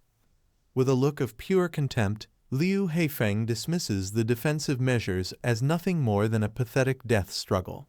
He is convinced that these efforts are merely delaying the inevitable and that his victory is still certain. The assault continues relentlessly as his men refuse to back down. One henchman is seen aggressively hurling another bottle of fuel into the fray, determined to reignite the areas where the fire suppression system has started to take effect. The area remains a chaotic battlefield of orange flames and white suppression gas. As more canisters fall and impact the ground with heavy crashes, Liu Heifeng stands in the center of the destruction, waiting to see whose resolve will break first. Liu Heifeng refuses to admit defeat, furiously commanding his men to keep the assault going. He shouts that he doesn't believe Chen Zio's high-tech defensive junk has an infinite supply, and he is determined to outlast the suppression system through sheer persistence. The situation on the ground quickly deteriorates as his henchmen report a critical failure. One panicked subordinate shouts that their fuel is almost completely depleted and admits that Chen Zio's wicked white mist is far too effective, leaving Boss Liu visibly enraged as his plan falls apart. From the safety of his apartment, Chen Zio picks up a megaphone to deliver a final, stinging insult. He calmly asks Boss Liu if he has played enough with fire and sarcastically invites him inside for a glass of ice water to help him cool down after his humiliating defeat. A high-angle view reveals the attackers standing defeated in the middle of the street, surrounded by empty fuel barrels and the dying embers of their failed arson attempt. Despite their numbers, they are left powerless against Chen Zio's superior preparation and tactical foresight. Liu Haifeng has a change of heart, deciding that simply killing Chen Zio would be letting him off far too easily. He gazes at the building, realizing its fireproof and self-sufficient nature makes it the ultimate shelter, and he vows that the house must belong to him. Acknowledging that his fire attacks and brute force have proven completely ineffective, Liu Haifeng's expression twists into a sinister, wide-eyed grin. He declares that he is finished playing games and is ready to tear off the last shred of civility to get what he wants. The villain reveals his leverage: two innocent women, their hands bound tightly with rope. They look on with expressions of pure terror and desperation, realizing they have been captured as hostages to be used against Chen Zio. Chen Zio stands his ground, still clutching the megaphone as he stares down at the scene below. His face is cast in deep shadow, his eyes glowing with a cold, sharp intensity that shows he is fully prepared to face whatever ruthless tactics Liu Haifeng attempts next. Liu Haifeng brandishes a flaming axe, shouting for Chen Zio to come out and face him. He demands that Chen Zio look at the hostages, claiming they are all suffering solely because of his actions. The terrified captives cry out in despair, cursing Chen Zio for offending Boss Liu.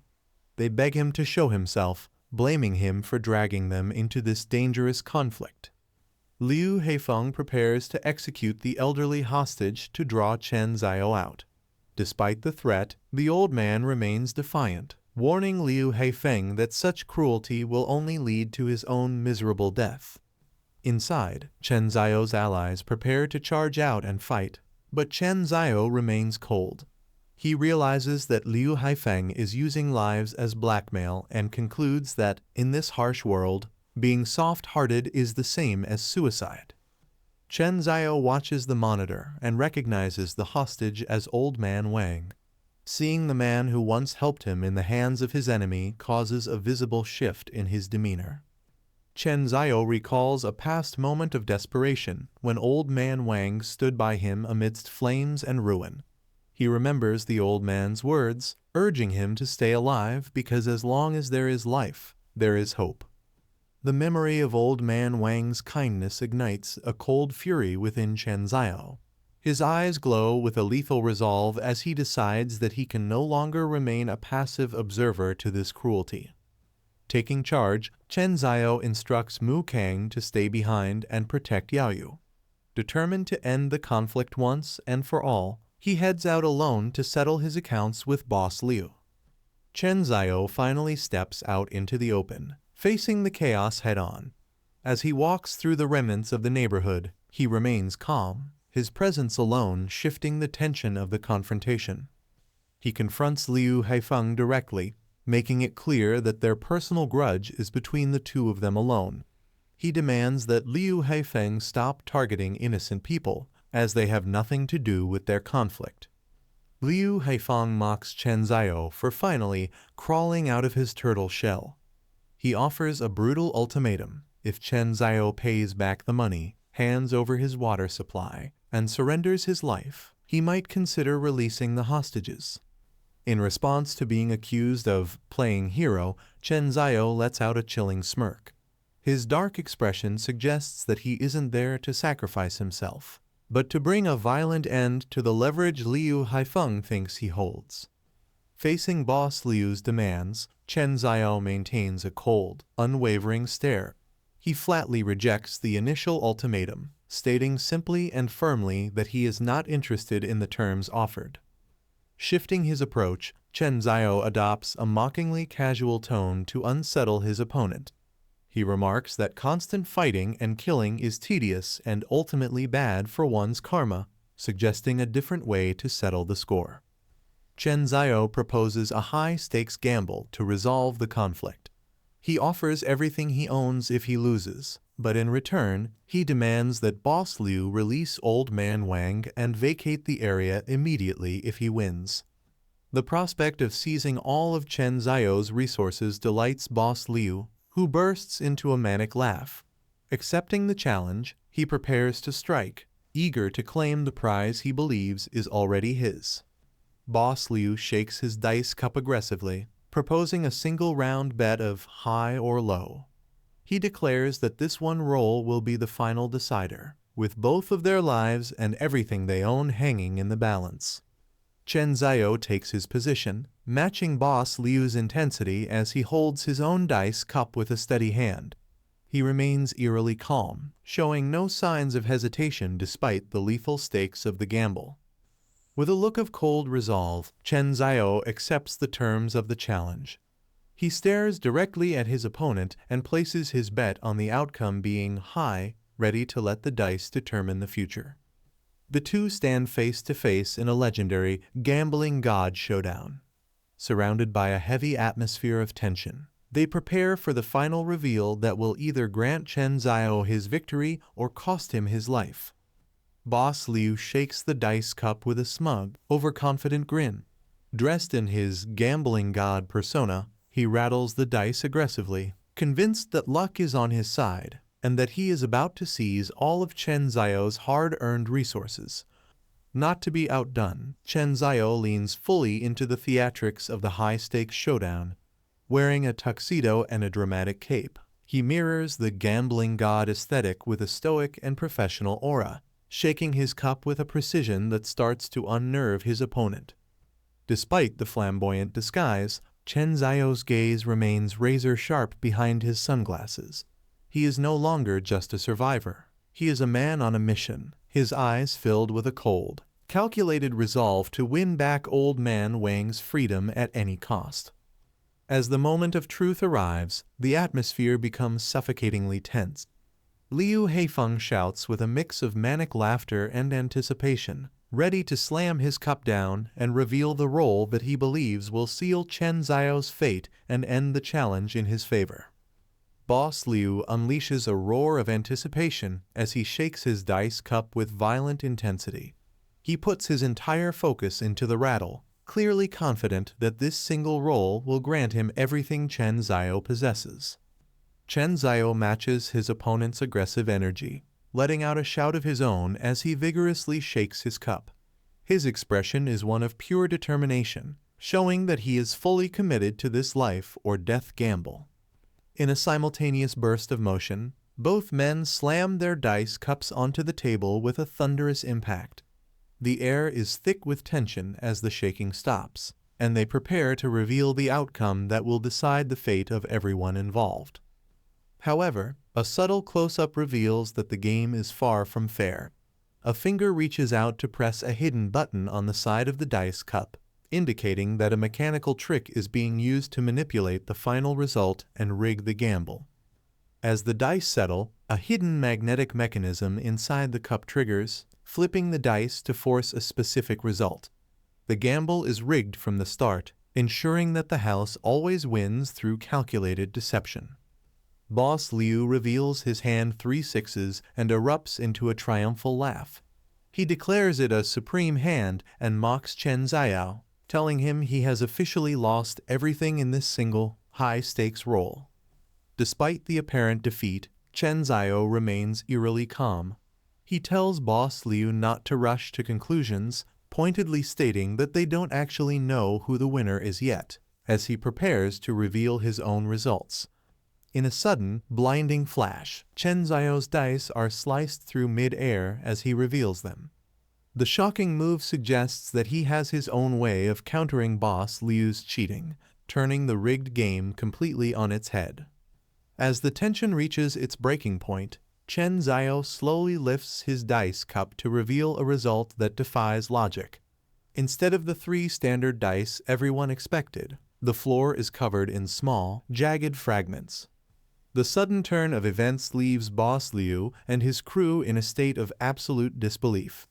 Their arrogant victory shouts are replaced by gasps of horror as they realize their supreme hand of 3 sixes might not be enough. Upon closer inspection, the true genius of Chen Zio's move is revealed. His dice weren't merely broken. They were meticulously sliced in half with lethal precision. By exposing the internal faces of the dice, he has effectively doubled his point count. The hostages and onlookers watch the scene unfold with wide-eyed amazement, struggling to comprehend the incredible feat they just witnessed. They whisper in shock, wondering how the dice were split so perfectly and how a supreme hand could be so easily dismantled. Chen Zio reveals that his total points equal 21, officially outscoring Boss Liu's supreme hand. The revelation leaves Boss Liu trembling in shock as he realizes his guaranteed victory has been completely overturned. With the win secured, Chen Zio stares down his opponent with cold resolve. He firmly declares that the gamble is over and demands that Boss Liu honor their agreement by releasing the hostage immediately. Boss Liu is consumed by a seething rage, his face contorting as he struggles to process his public humiliation. Unable to accept the defeat, he glares at Chen Zio with murderous intent, his composure completely shattered. Losing all control, Boss Liu explodes in a fit of hypocritical fury.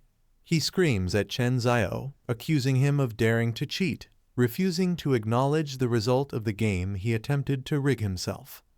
Completely losing his grip on reality after the loss, Boss Liu snaps and lunges at Chen Zio with a knife. He screams for the little punk to go to hell, choosing to end the confrontation with a desperate, bloodthirsty assault instead of honoring their agreement. The bound hostages watch the scene in absolute terror, their faces contorted with fear as the situation turns lethal. They realize that Boss Liu has abandoned all restraint, leaving them caught in the crossfire of a violent struggle for survival. Rather than showing fear, Chen Zio meets the lethal charge with a chilling smirk. He remains incredibly composed, mentally noting that this sudden attack provides the perfect real-world opportunity to finally test out his newly acquired skill. Boss Liu brings the blade down with murderous intent, aiming a killing blow at Chen Zio. As the weapon closes the distance, Chen Zio prepares his counter move, ready to turn the tables on his aggressor in one decisive moment. As Boss Liu lunges, a large object suddenly hurtles down from above, caught in his peripheral vision. The unexpected projectile forces him to pause his attack, his expression shifting from murderous intent to sheer confusion. Using his hidden ability, Chen Zio hurls a massive gas canister directly at Boss Liu. The impact is sudden and violent, slamming into the ground between them and creating a massive shockwave that halts the knife-wielding boss in his tracks. The canister explodes in a thick cloud of gas and debris, obscuring the area and sending Boss Liu's men into a panic. They shout out for their leader, unable to see through the smoke to determine if he survived the devastating blast. Boss Liu emerges from the smoke, coughing and disoriented but largely unharmed. Ignoring his men's concerns, he furiously orders them to find Chen Zio immediately, his obsession with capturing the kid now reaching a boiling point. As the smoke from the explosion begins to settle, Chen Zio stands calmly, completely unfazed by the recent blast. Boss Liu catches sight of him through the lingering haze, his initial shock quickly turning back into aggressive intent. Pointing a trembling finger into the clearing smoke, Boss Liu alerts his subordinates that Chen Zio is right in front of them. He screams at his men to focus their attention ahead, desperate to finish the job once and for all. Following their leader's command, The henchmen open fire, unloading a hail of bullets into the dust cloud. Boss Liu shouts for them to beat him to death, showing no mercy as they saturate the area with automatic gunfire. The relentless assault is suddenly cut short by a mysterious flash of purple energy slicing through the air. Boss Liu recoils in absolute confusion and terror, screaming to know what is happening as the tide of the battle shifts in an instant. Chen Zhao's new ability manifests as a lethal arc of purple energy that slices through his attackers with terrifying ease. One of the henchmen is caught in the path of the strike, his screams echoing as the mysterious power effortlessly cleaves through everything in its way. Despite the concentrated hail of bullets and the recent explosion, Chen Zhao emerges from the clearing smoke without a single scratch on him. His calm, unyielding presence serves as a silent taunt, proving that conventional weapons are completely useless against his superior power. Driven to absolute desperation, Boss Liu's men prepare a heavy-duty rocket launcher for a final, devastating strike. They boast that no matter how tough or fast Chen Zhao may be, a direct hit from such a high-caliber weapon is impossible to dodge. With a roar of defiance, they fire the massive weapon directly at Chen Zhao, igniting a violent explosion. Boss Liu bets everything on this overwhelming show of force, hoping that pure destructive power can finally kill the man who has defied every other attempt on his life. As the rocket closes in, Chen Zhao activates his space barrier. The blue energy field manifests instantly, creating a near-impenetrable wall between himself and the incoming explosive. Chen Zhao remains completely undisturbed within the safety of the barrier.